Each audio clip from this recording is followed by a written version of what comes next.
Let's just kick off with Apple, because it is the huge company that many focus on. What are we lining up for? Yeah, Apple earnings. The expectation for the fifth time in 6 quarters, Apple is going to report an annual decline. Revenue is expected by Wall Street to come in at about $90 billion in change, which would be about a $5 billion dip on year over year. The other thing that's not so hot here, all of Apple's product categories, so hardware categories from the iPhone to the iPad, the Mac, wearables, AirPods, those are expected to decline on an annual basis, with the only bright spot potentially being actually some pretty significant growth in the services business.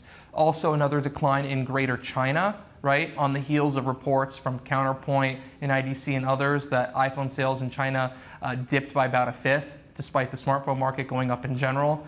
So overall, $90 billion in revenue, that's a big number. That's amazing for most companies. But for Apple, Wall Street probably would have liked a little bit more.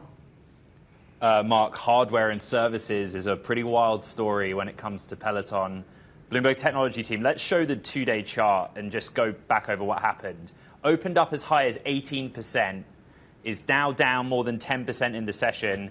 The CEO's going after 2 years, another headcount reduction, and I think no sign really that Peloton's got a strategy to get itself out of trouble. Give me the details. I don't think people realize how close Peloton is to bankruptcy, right? They'll be lucky to remain on the stock market much longer, if you ask me. I'm shocked that Barry McCarthy stuck around so long. There is nothing he didn't try. There is nothing he didn't do. He's laid off several thousand people. He's moved from a hardware focus to a content and subscription focus, restructured the company multiple times, hired new executives to right the ship, outsourced pretty much everything you could outsource, from installation to shipping to manufacturing. And here we are, missing Wall Street expectations, missing internal forecasts, people still not buying as many bikes and rows and different Peloton appliances as you would expect.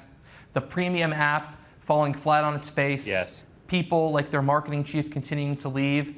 Peloton is in its worst shape as it's ever been. And they have no CEO running the company.